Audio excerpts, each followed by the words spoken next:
use my singer voice in here since we don't have microphones. Thank you so much for being here, and I appreciate you waiting as we hold the curtain for a little bit, because I'm sure you all experienced that it was a little bit challenging to park and get here. But now that most of us are here, we're going to get started. And I am thrilled to welcome you to Fuse Collaborations in Song, which is now in its 3rd year. And we are so pleased that we've been able to continue the work of creating brand new art song. Fuse is all about collaboration in every sense of the word. We have put together teams consisting of composers, poets, and singers. We have 5 different teams each year, and you will be hearing 5 brand new song cycles today that have not been performed anywhere before this moment. Fuse is also about collaboration in that it is the fruit of a collaboration between 2 organizations, Catalyst New Music, which I am a co-founder of, and Boston Singers Resource. And I just wanted to take a moment to thank the staff and board of Boston Singers Resource, without whose hard work we could not make this happen.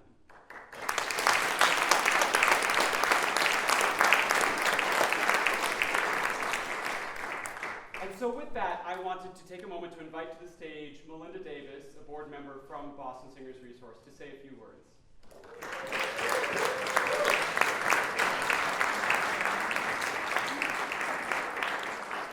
Thank you, Omar. I'm not as eloquent going, on the fly, so I got my notes. As Omar said, my name is Melynda Davis, and on behalf of Boston Singers Resource, its board and its staff, it's my pleasure to welcome you here today. We're grateful to see so many familiar faces and some new friends as well. At Boston Singers Resource, we seek to support singers in every facet of their artistic lives, including we organize auditions, we maintain relationships with local opera companies, choruses, and other music producers that need singers, amateur and professional. We conduct surveys of paid singers for church singers to advise on average pay rates and what the rates should be. Yes, exactly. We provide access to a whole range of practical services for the singers seeking to advance their art, with opportunities such as headshots, tax seminars, audition trainings, and masterclasses. All of the wonderful singers you'll hear today are members of BSR, and we have hundreds of other singers who access our services every day. And all of this is important because it's almost impossible to make it as a singer without some kind of support. So we do everything we can to ensure that, at least in the greater Boston area, that we will continue to have live singing on our stages and in our churches. As a 501c3 nonprofit, we rely on donations in large part to support these excellent artists.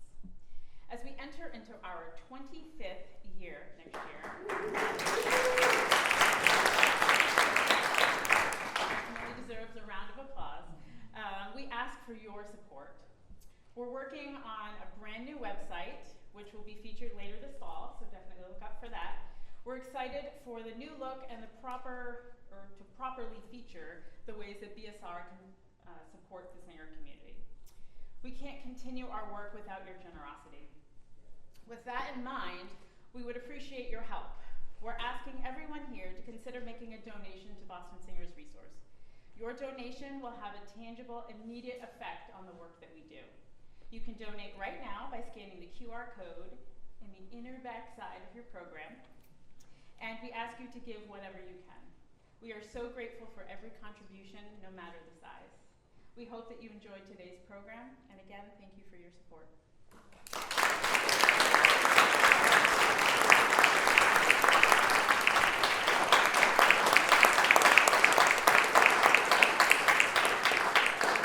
Hi, my name's Nick, and I'm the composer of the first set of songs you're going to be hearing. The poet, the lyricist, Catherine Howd-Mahan, couldn't be here, but I think you'll find, as you listen, that she identifies very deeply with foxes, both as an animal in nature and a character in folklore, because, like Catherine, foxes are adventurers and fighters and resilient and defiant creatures. So she's actually written a ton of poems told from the perspective of a being who can shapeshift between fox and human. And what I love about these poems is that they sort of allow us as humans to inhabit nature more deeply the way a fox in the wild might, to feel that sense of both dependence and flow with the natural rhythms of the world, of the seasons. So these, the world of an animal in the wild is obviously much more harsh and frightening, I think, than our world, but also I think a lot more miraculous, where things that happen in spring, like the coming of rains and the blossoming of fruit bushes, can mean literal salvation and can be celebrated as such. So these poems take place in the spring, and the fox celebrates by dancing. I hope you enjoy fox dances, and thanks so much to Brendan, Emma, and everyone at Boston Singers Resource for this fantastic opportunity.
that calls on words to find again a touch of word, a touch of wisdom, long years of survival breathe.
So my name is Arturo Fernandez. I am the composer of the next cycle of the program, which is Sori. How many of you know Korean here? Nobody. Great. So in the initial stages when we were getting to know each other, myself, Sarveen Parviz, who unfortunately cannot be here today, and Nare Kim all realized we come out of different immigrant diasporas, with Sarveen being Iranian, Nare being Korean, and myself being a second-generation Cuban American. And so we decided very early on we wanted to do something related to an immigrant diaspora. And so as they were developing their idea, Nare brought up to Sarveen that she wished there was a direct translation into English for a word that exists in Korean. The word is seonhae, which roughly translated into English is a word for a feeling of disappointment that stems from expectations not being met.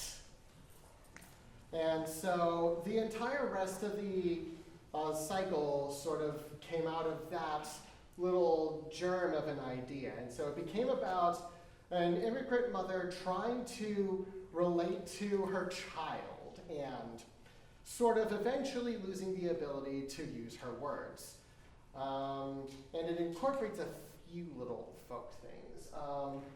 Yeah, unfortunately, Sarveen couldn't be here with us today, but I hope you guys still enjoy Sori, which is a play on words, by the way, because the Sori is the Korean word for sound, but within that, we were able to find the word si, which sort of correlates to poem in Korean. And you'll see on the program that in the romanization, we include the parentheses in the middle of the word. That's why the parenthesis is there. So I hope you guys enjoy Sori.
Sleep.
Scott Cook and Chase Alodia. Shane and Chase are both sadly unable to be here in person today, so I'm going to share a little of my own experience with the origins of this piece. I want to first of all, once again, thank everyone at Boston Singers Resource and Catalyst New Music. This is such an incredible program. At our first phone call, the three of us got much deeper than expected, and when we were talking about the possible directions that we could take this project, something that we kept coming back to was the ways that masculinity is imposed on children perceived as boys. And while each of the three of us have a different vantage point on that topic, we found a lot of commonalities between our experiences. And so the piece you're about to hear grew out of that conversation. And it is a piece about the language and emotional realities of gender, and specifically the trans experience, or specifically in this case, the experience of a trans woman. Shane and Chase, I think you're both watching the live stream. Thank you so much for trusting me with your art. This piece is such a gift. Please enjoy.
her gone. Wanted to slash the S right out of she. Wanted to grab her, shake her, until she forgot her ending. Coughed up the middle, dropped the R, and left he.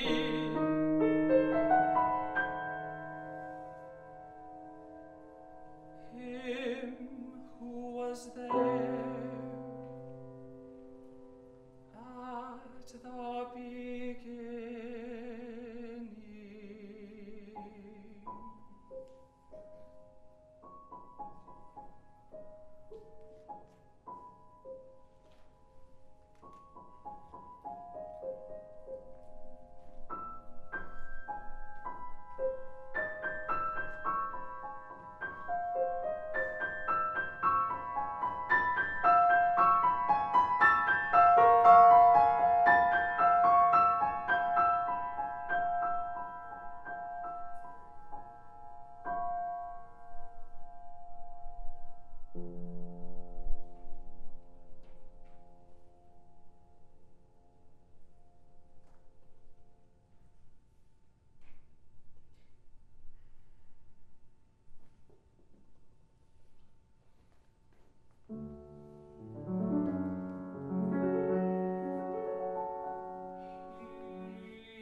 Addition or omission of a single letter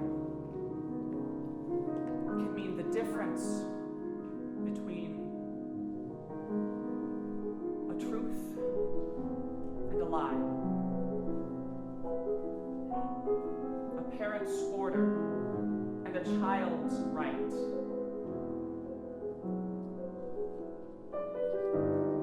a disguise one wants to live. Deciding to transform the top that never quite fit.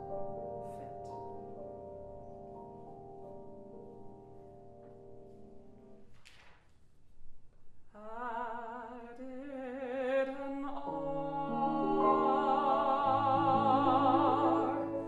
and some charge laid up inside. She was all motion, set into motion, not even one, already on the run. The distance between her and him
of Gaia Builds the World. And I'm Angela Yam, the composer of Gaia Builds the World.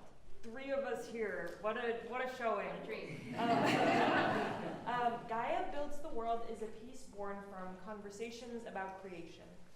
In particular, with our singer Dana's experience of motherhood as being both incredibly beautiful, but also as, like, in many ways the hardest thing she's had to do. And so I think there's this very romantic vision of motherhood, or in this case, maybe creation in general, as being a kind of cycle. Our mother creates us, she sees us, knows us completely, and then when we grow up, we reciprocate and can finally see her completely. But is that cycle ever really closed? In our adapted creation myth, Gaia, the earth, creates the sky to be her husband, but then when he fails to truly know her, she creates the gods, and then heroes, and then men, and these are sort of her sons. These are her sons. But they don't see her either. We will hear from her as she experiences the tragic, inevitable failing of the cycle, on a journey of creation and loneliness, and eventually of seeing herself how they never could. We will also briefly hear from her sons, who suck, but that part is not based on Dana specifically, that's dramatic license. Thank you to the BSR and Catalyst Music, and Brendan and Omar and everyone here today for being part of this world premiere. Thank you.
life with elbows, teeth, and ankles, eyes and ears and noses, gods and men and heroes. I'll hold your hand.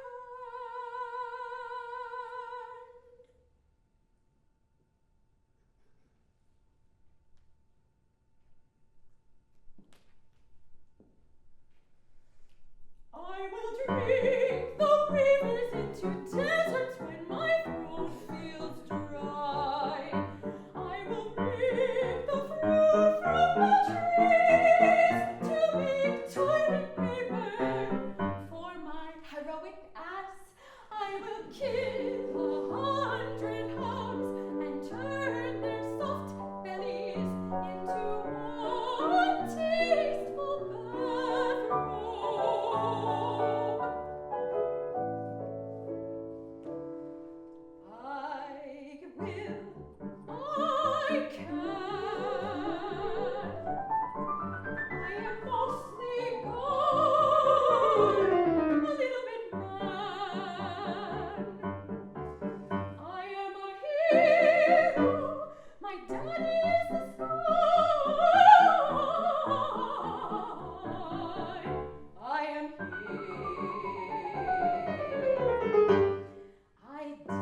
Hello again. I am Omar Najmi. I realize I failed to properly introduce myself before, and I am wearing a different hat now. I am speaking to you as the composer of our final song cycle, Shadows Shortening. I also wanted to take a moment, even though we just left the stage, to acknowledge the incredible work of my amazing husband, Brendan Shapiro, who has been playing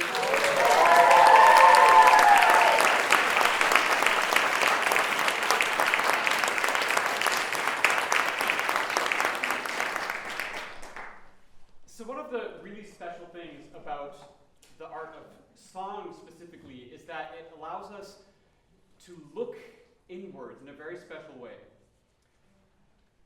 Shadows Shortening is leaning into that. It is fundamentally about the self and about the different versions of the self. Time changes us. And there are times when I look back, there are experiences I have that take me back to remembering a version of myself that I was in the past and realizing how different the world looks through these eyes than those eyes then, that things that I thought were one thing actually look like a totally different thing now.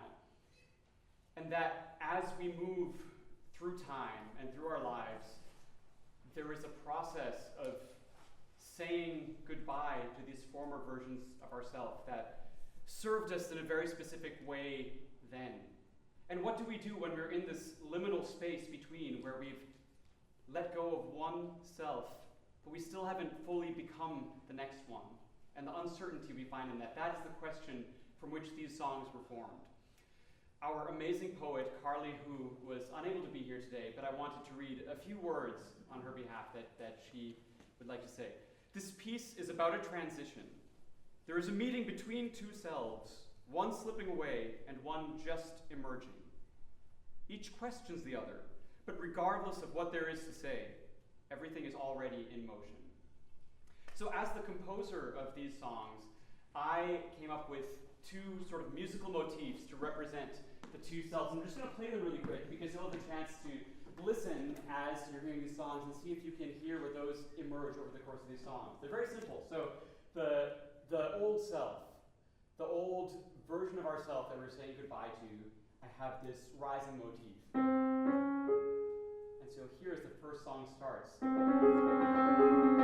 whole texture is built out of that motif. And for the new girl, we have the perfect inversion of that figure. And you'll hear this come in a variety of different ways, often. And that represents the new girl. And the title, Shadows Shortening, which is pulled from the very final line of this poetry, I just really love this image that you're stepping into the fullness of the light of day, and yet as you do, as the sun is becoming brighter, there's this shadow version of you that is shrinking and shrinking and shrinking until it disappears. So it's that sort of perfect in-between moment where one version is disappearing and one version is coming into being.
in promise from one who has gone.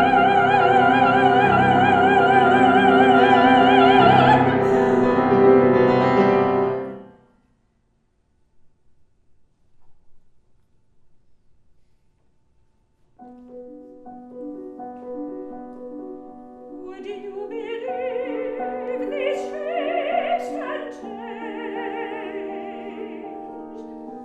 The rocks are starting to sing. They change into faces with tongues and teeth. I stare, they stop. I glance, they start again, change to an oak, a sow, a pile of dung, field of clover, mulberry, woven silk carpet. Still that carpet and outline of oak, reaching for ground again.